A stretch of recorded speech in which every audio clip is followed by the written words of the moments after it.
جی یوسف صاحب رحمۃ اللہ علیہ کے بیانات میں سے ایک واقعہ لکھا ہے کہ جس طرح وہ عملیات والے اپنے ایک آدمی کو ایک گول دائرہ بناتے ہیں، اس کے اندر اس کو بٹھاتے ہیں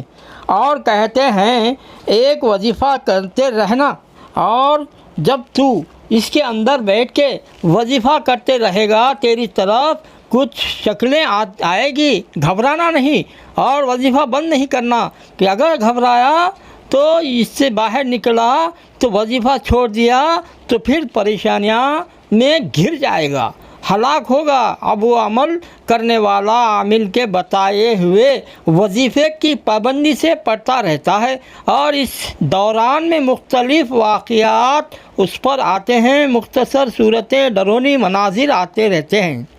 مگر وہ اپنے وظیفے کو رٹ لگاتے رہتا ہے یہاں تک کہ وہ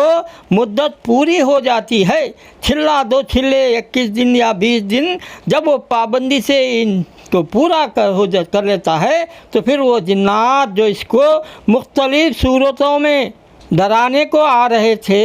اس کے مسخر ہو جاتے ہیں اور اس کے تابع ہوتے ہیں اور ہاتھ جوڑ کر دہرے کے اطراف بیٹھ جاتے ہیں اور کہتے ہیں کہ حضور فرمائیے کیا حکم ہے، کیا ضرورت ہے، کیا ارشاد ہے۔ اسی طرح تیرے سامنے پریشانیاں آئیں گی، حکومت سے، گھر سے، دکان سے، تجارت سے، تو سب کی پرواہ کے بغیر اپنے ایک ہی رٹ لگا دے یہاں تک کہ ان ساری چیزوں سے تیرا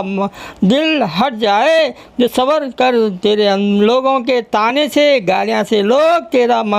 مکان مال بھی دبا لیں گے، سب کو برداشت کر۔ مکان ہے تو مکان کا یقین نکال، دکان ہے دکان کا یقین نکال، کھیت ہے تو کھیت کا یقین نکال، ملازمت ہے تو ملازمت کا یقین نکال۔ اگر شکلیں ہوں تو شکلوں سے نکل کر نہ ہوا تو جو دل میں ہے اس سے ہونے کا یقین ہے، اس کو نکالنے کی محنت سارے انبیاء علیہ السلام اس محنت کو لائے۔ اگر تیرا یقین بھی اس محنت کے بعد آ جائے گا کلمے کی حقیقت پر تو پھر سارا نظام علوی کے فرشتے تیرے لیے مسخر کر دیے جائیں گے۔ جو فرشتہ ہواؤں کو لے کر پھرتے ہیں، ہر قسم کی تعمیر و تحریر کے لیے معین اور مقرر ہیں، تیرے مسخر ہوں گے تو پھر ساری شکلیں اور چیزیں تیرے موافق ہوں گی۔ اللہ اپنی قدرت سے کریں گے یہ سفلی عملیات سے جنات کو تابع کر کے جو کام لیتے ہیں، نفع مٹھائی کی ٹوکریاں ملک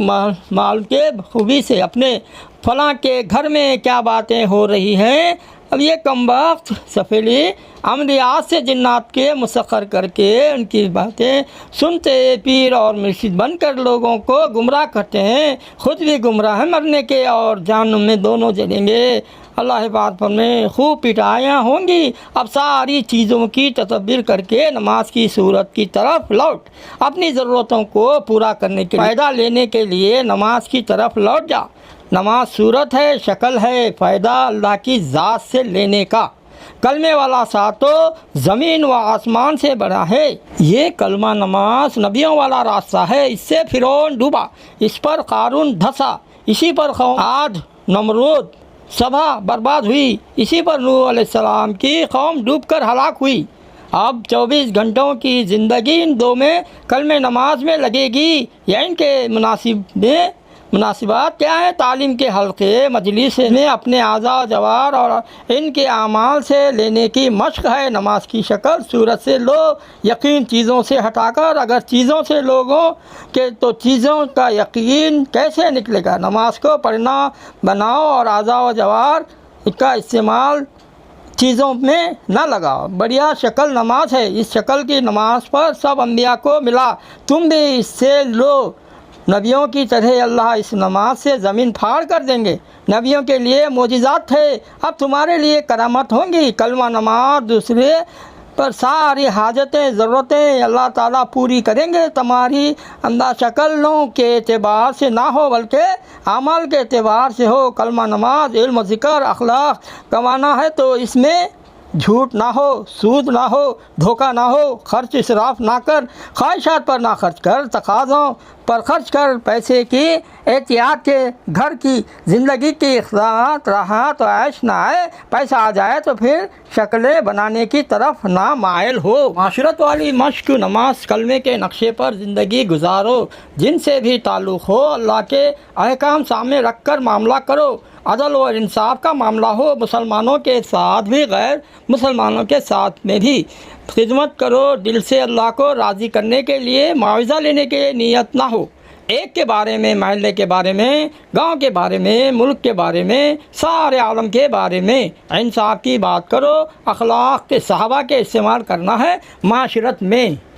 اخلاق صحابہ کے استعمال کرنا ہے، اخلاق جان اور مال اور وقت کی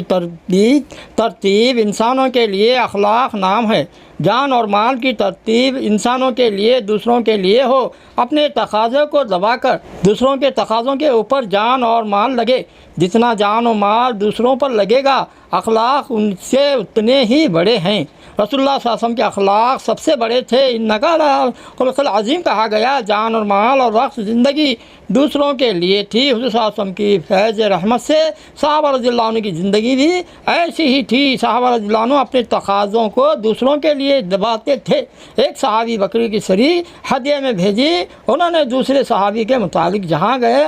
کہ وہ مجھ سے زیادہ حاجت مند ہیں اور وہاں مجھے دیا، ان صحابی نے تیسرے کے متعلق یہی خیال کیا اور ان کو پہنچا دیا، اسی طرح وہ سری 7 صحابہ کے پاس سے ہوتی ہوئی پھر پہلے ہی صحابی کے پاس پہنچی، تو اس واقعے سے یہ بات معلوم ہوئی کہ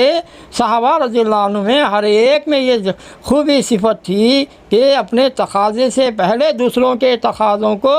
ٹٹولا کرتے، اوروں کو پہلے پورا کرتے، یہ صفات پیدا ہوں گی تو اللہ غیب سے رزق کے دروازے کھولیں گے، محنت پیدا ہوگی، ہدایت کے فیصلے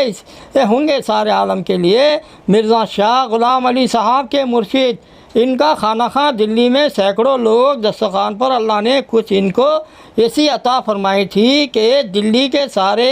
امیر، وہ بڑے بڑے